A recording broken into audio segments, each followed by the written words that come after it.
Hello everyone, welcome back to a new video and to my YouTube channel. So today we are going to discuss the short story Poovan Banana by Vaikim Muhammad Bashir, which comes under Kerala Culture and Literature.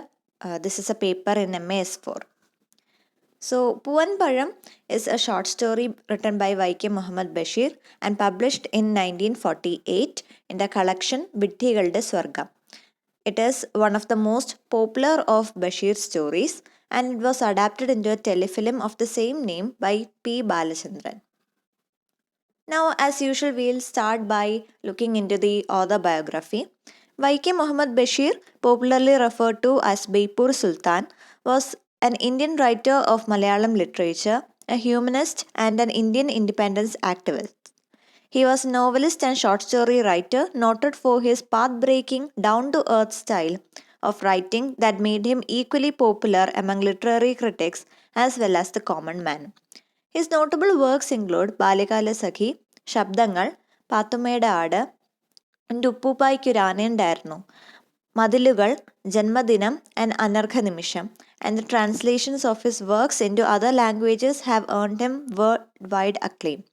The Government of India awarded him the fourth highest civilian honor of the Padma Shri in 1982. He was also a recipient of the Sahitya Academy Fellowship, Kerala Sahitya Academy Fellowship, and the Kerala State Film Award for Best Story. He was a recipient of the Vallathol Award in 1993 as well. So this is a brief introduction to Vaikim Muhammad Bashir, and as it is already mentioned, Poovan Banana is one of his most famous short stories. And let's look into the summary. ഈ ഒരു കഥയിൽ നമ്മുടെ main ക്യാരക്ടേഴ്സായിട്ട് വരുന്നത് ഒരു husband and വൈഫാണ്, അബ്ദുൽ ഖാദർ സാഹിബും അദ്ദേഹത്തിൻ്റെ ഭാര്യ ജമീല ബീബിയും. അപ്പോൾ കഥ തുടങ്ങുന്ന സമയത്ത് ഇവർ കല്യാണം കഴിച്ചിട്ടില്ല, ആ ഒരു ബിഫോർ മാരേജ് തൊട്ടാണ് തുടങ്ങുന്നത്. ജമീല ഒരു BA ഡിഗ്രി ഹോൾഡറാണ്, പക്ഷെ അതേസമയം അബ്ദുൽ ഖാദർ സ്കൂൾ ഫൈനൽ വരെ പഠിച്ചിട്ടുള്ളൂ. ഒരു സ്ഥലം റൗഡിയാണെന്നൊക്കെ പറയാൻ പറ്റും. അപ്പോൾ ഇവരുടെ ആ ഒരു പ്രണയ കഥയിൽ നിന്നാണ് ഈ ഒരു കഥ സ്റ്റാർട്ട് ചെയ്യുന്നത്. അതായത് അബ്ദുൽ ഖാദറിന് ജമീലയെ ഇഷ്ടമായിരുന്നു. അങ്ങനെ ഇരിക്കെ ആ ഒരു ഇഷ്ടം ജമീലയോട് തുറന്നു പറയുന്നു. ജമീലയ്ക്കും തിരിച്ച് ഇഷ്ടമാണെന്ന് പറയുന്നുണ്ട്. അങ്ങനെ വീട്ടുകാരും നാട്ടുകാരും എതിർപ്പാണെങ്കിൽ പോലും അവർ വിവാഹം കഴിക്കുന്നു. അതിനുശേഷം ജമീല ഒരു സൊസൈറ്റി ലേഡിയാണ്. അതുകൊണ്ട് തന്നെ അബ്ദുൽ ഖാദറിനെ ഒരു റൗഡിയിൽ നിന്ന് ജെന്റിൽമെനിലേക്ക് ആക്കാനുള്ള ഒരു ശ്രമങ്ങൾ പലപ്പോഴും ജമീല ചെയ്യാറുണ്ട്. അബ്ദുൽ ഖാദറും അതിന് നിന്ന് കൊടുക്കാറുണ്ട്. അങ്ങനെ ഇരിക്കെ ഒരു ദിവസം ജമീല അബ്ദുൽ ഖാദറിനോട് പറയാണ്, പോയി വരുന്ന സമയത്ത് കുറച്ച് പൂവൻ പഴം വാങ്ങിച്ചുകൊണ്ട് വരാൻ പറയാണ്. അപ്പോൾ അബ്ദുൽ ഖാദർ ഇങ്ങനെ പറയാണ്, വേറെ ഒരു വേണമെങ്കിൽ ആഭരണങ്ങളോ വസ്ത്രങ്ങളോ അങ്ങനെ വിലപിടിപ്പുള്ള എന്ത് വേണമെങ്കിലും ചോദിക്കാമായിരുന്നു, പക്ഷെ ഇപ്പോൾ ചോദിച്ചിരിക്കുന്നത് വെറും ഒരു പൂവൻ പഴമാണ്. അപ്പോൾ അത് അത്രത്തോളം സിമ്പിളായിട്ടൊരു റിക്വസ്റ്റ് അല്ലേ എന്ന് വിചാരിച്ചുകൊണ്ട് ഉറപ്പായിട്ട് വാങ്ങിച്ചുകൊണ്ട് വരാം എന്നുള്ളൊരു പ്രോമിസും കൊടുത്തുകൊണ്ട് അബ്ദുൽ ഖാദർ പോവുകയാണ്. പക്ഷേ അവിടുത്തെ ആ ഒരു അടുത്തുള്ള കടകളിലൊന്നും കിട്ടുന്നില്ല, പൂവമ്പഴം കിട്ടുന്നില്ല. അങ്ങനെ അക്കരെ വരെ പോകുന്നുണ്ട്. പക്ഷേ അവിടെ കുറച്ച് സുഹൃത്തുക്കളെയൊക്കെ കാണുന്നു. അങ്ങനെ സംസാരിച്ചെന്ന് നല്ല നേരെ ഇരുട്ടുന്നുണ്ട്. പോരാത്തതിന് മഴയുമായി. അപ്പോൾ തിരിച്ച് വീട്ടിൽ എത്തണം. അതിന് മുമ്പേ അക്കരെയുള്ള കടകൾ അന്വേഷിച്ചപ്പോൾ പോലും പൂവമ്പഴം കിട്ടാനില്ല. പിന്നെ അവിടെ ഉണ്ടായിരുന്ന കുറച്ച് ഓറഞ്ചസ് വാങ്ങിച്ചുകൊണ്ട് വരെയാണ് ഒരു കോമ്പൻസേഷൻ എന്ന നിലയിൽ. ഓറഞ്ചസ് വാങ്ങിച്ചുകൊണ്ട് വരുമ്പോഴേക്കും നേരത്തെ വന്നിരുന്ന ആ ഒരു ബോട്ട് ഇല്ല ഇപ്പോൾ. അപ്പോൾ കര കടക്കണമെങ്കിൽ നീന്താന്നല്ലാതെ വേറെ ഒരു മാർഗവും ഇല്ല. അങ്ങനെ വളരെ സാഹസികമായിട്ട് ആ പൂവമ്പഴമൊക്കെ ഒരു തോർത്തിൽ കെട്ടി തലയിൽ വെച്ചുകൊണ്ട് വളരെ സാഹസികമായിട്ട് അബ്ദുൽ ഖാദർ ആ ഒരു പുഴ നീന്തി കടന്നാണ് വീട്ടിലെത്തുന്നത്. പക്ഷേ വീട്ടിലെത്തുമ്പോഴേക്കും ജമീല ഒരുപാട് ദേഷ്യത്തിലാണ്. കാരണം ചോദിച്ചത് പൂവമ്പഴമാണ്, കിട്ടിയത് ഓറഞ്ചാണ് എന്നുള്ളൊരു രീതിയിൽ വളരെയധികം പിണങ്ങിയിരിക്കുന്ന ജമീലയാണ് കണ്ടത്. പിന്നെ അബ്ദുൽ ഖാദർ ഒരുപാട് പ്രാവശ്യം കൺവിൻസ് ചെയ്യാൻ നോക്കുന്നുണ്ട്. കിട്ടാത്തത് കൊണ്ടല്ലേ, നീ ഇപ്പോൾ ഇത് വെച്ച് അഡ്ജസ്റ്റ് ചെയ്യാന്നുള്ള രീതിയിൽ ഒരുപാട് കൺവിൻസ് ചെയ്യുന്നുണ്ടെങ്കിലും ഒട്ടും വിട്ടുകൊടുക്കുന്നില്ല, നല്ല വാശിയിൽ നിൽക്കുകയാണ്. അവസാനം അബ്ദുൽ ഖാദറിൻ്റെ ക്ഷമയും നശിച്ചു. അയാളൊരു വടി എടുത്തുകൊണ്ട് വന്ന് തല്ലിക്കഴിപ്പിക്കുകയാണ്. എന്ന് വെച്ചാൽ കഴിക്കുന്ന നിർബന്ധം പിടിപ്പിച്ചുകൊണ്ട് ഒരു ഓറഞ്ചസ് കഴിപ്പിക്കുകയാണ്. അതും എന്താണ്, ഓറഞ്ച് ആണെന്നല്ല, ഇതൊരു പൂവമ്പഴമാണെന്ന് വിചാരിച്ചുകൊണ്ട് കഴിക്കാനാണ് ജമീലയോട് പറയുന്നത്. അവസാനം ജമീല അതുപോലെ തന്നെ ചെയ്യുന്നുണ്ട്, ആ ഓറഞ്ചസ് എല്ലാം കഴിക്കുന്നുണ്ട്. അതുപോലെ തന്നെ എന്താണ് കഴിക്കുന്നതെന്ന് ചോദിക്കുമ്പോൾ പൂവമ്പഴമാണ് കഴിക്കുന്നതെന്നും കൂടി ജമീലയെ കൊണ്ട് പറയിപ്പിക്കുകയാണ്. അതിനുശേഷം എന്താണ്, ആ ഒരു ഇതിന് ശേഷം അബ്ദുൽ ഖാദർ സമാധാനിപ്പിക്കുന്നുണ്ട്. ഇനി വർഷങ്ങൾക്ക് ശേഷം അവർക്ക് പിന്നീട് എന്താ നല്ലൊരു കുടുംബമൊക്കെ ആയി.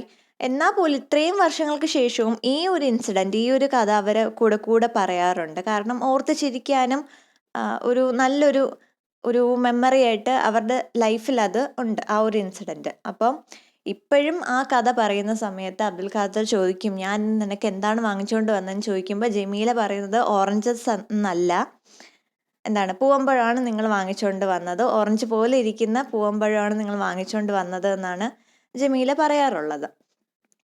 സോ അറ്റ് ഇറ്റ്സ് കോർ ഇത് എന്താണ്, ഒരു റിയലിസ്റ്റിക് ആയിട്ടുള്ള ഒരു ഡൊമസ്റ്റിക് സെറ്റിങ്ങിലെ സ്റ്റോറിയാണ്. നമുക്കൊരിക്കൽ ഒരുപക്ഷെ ഫെമിനിസ്റ്റ് റീഡിങ്ങിൽ ഇത് വായിക്കുമ്പോൾ ഒരുപാടധികം കാര്യങ്ങൾ നമുക്ക് ക്രിട്ടിസൈസ് ചെയ്യാൻ കിട്ടും. പക്ഷെ എന്നാൽ പോലും ഇത് അങ്ങനത്തെ ഒരു എന്താണ്, ഫെമിനിസ്റ്റ് പോയിന്റ് ഓഫ് വ്യൂവിൽ കാണേണ്ടതോ അല്ലെങ്കിൽ അങ്ങനത്തെ രീതിയിൽ ഒബ്സർവ് ചെയ്യേണ്ട ഒരു സ്റ്റോറി ആയിട്ടല്ല ബഷീർ എഴുതിയിട്ടുള്ളത്. ഇത് ഒരു ടിപ്പിക്കലായിട്ടുള്ളൊരു ബഷീർ ഫിക്ഷനാണ്. അതാണ് അടുത്ത ആ ഒരു കൺക്ലൂഷനായിട്ട് നമുക്ക് പറയാൻ പറ്റുന്നത്. Bashir's fiction is very varied and full of contrast. There are poignant situations as well as the merrier ones, and commonly both in the same narrative. There are among his output realistic stories and tales of the supernatural. അപ്പോൾ ഈ ഒരു story, പൂവൻ banana എന്ന story realistic story എന്നൊരു കാറ്റഗറിയിൽ ഉൾപ്പെടുത്താൻ പറ്റുന്നതാണ്. കാരണം എന്താണ്, നമുക്കെല്ലാവർക്കും റിലേറ്റബിൾ ആയിട്ടുള്ള ഒരു സ്റ്റോറി തന്നെയാണ്. നമ്മളൊരു കാര്യം പറയുന്നു, നമ്മുടെ ഫ്രണ്ട്സ് അല്ലെങ്കിൽ നമ്മുടെ പാരൻസ് വേറൊരു കാര്യം, അത് കിട്ടിയില്ല, നമ്മൾ ചോദിച്ച കാര്യം കിട്ടിയില്ല, അതിന് പകരം കോമ്പൻസേറ്റ് ചെയ്ത് വേറെ എന്തെങ്കിലും ഒരു കാര്യം വാങ്ങിച്ചുകൊണ്ട് വരുമ്പോൾ ചിലപ്പോൾ നമ്മളും വാശി പിടിക്കാറുണ്ട്, ഇതല്ലല്ലോ ഞാൻ ചോദിച്ചത് എന്നുള്ള രീതിയിൽ. അപ്പോൾ അങ്ങനെ ഒരു ഫാക്ടർ നമുക്ക് റിലേറ്റബിൾ ആണ്.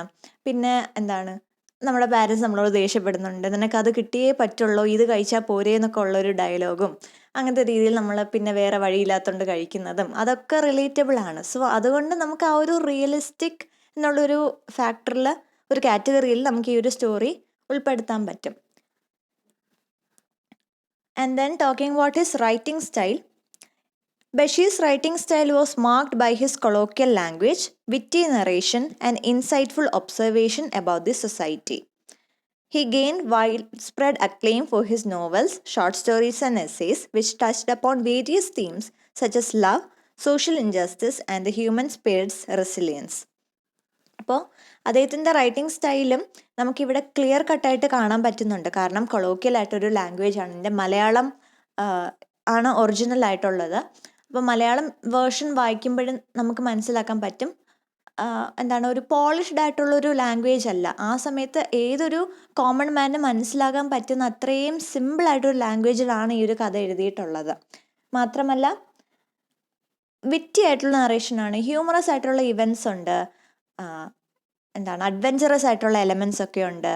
പ്രത്യേകിച്ച് അബ്ദുൽ ഖാദർ ആ ഒരു പുഴ നീന്തി കിടക്കുന്നൊക്കെ അഡ്വെഞ്ചർ ആയിട്ടുള്ളൊരു ഫാക്ടർ ഉള്ളതാണ്. എന്താണ്, മാത്രമല്ല അതിലെ ചില ഡയലോഗ്സ് ഒക്കെ ഹ്യൂമറസ് ആയിട്ടുള്ളതാണ്. പിന്നെ ഇൻസൈറ്റ്ഫുൾ ഒബ്സർവേഷൻ അബൌട്ട് സൊസൈറ്റി, ബഷീറിൻ്റെ ഏകദേശം എല്ലാ ഷോർട്ട് സ്റ്റോറീസിലും ഈ ഒരു ഫാക്ടർ ഉള്ളതാണ്.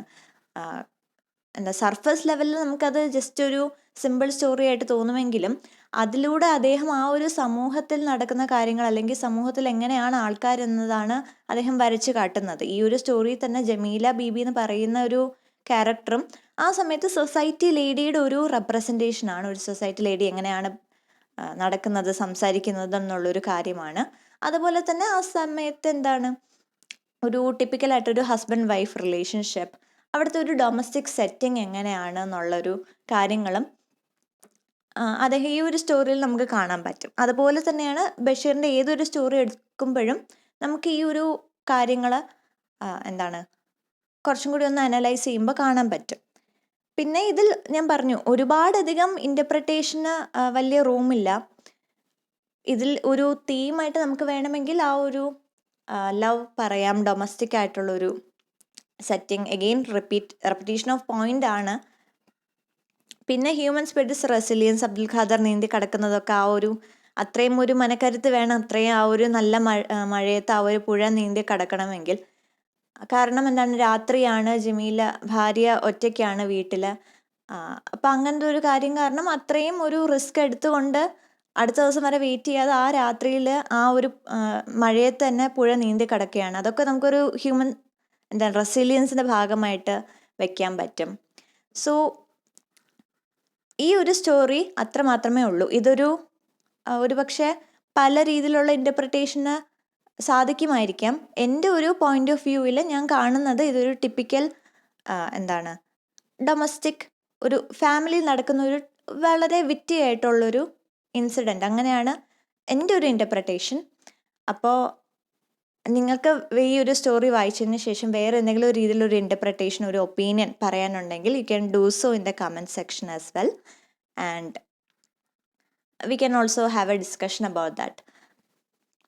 So if you are able to understand the story and what it is about, do like the video and consider subscribing my channel if you haven't already.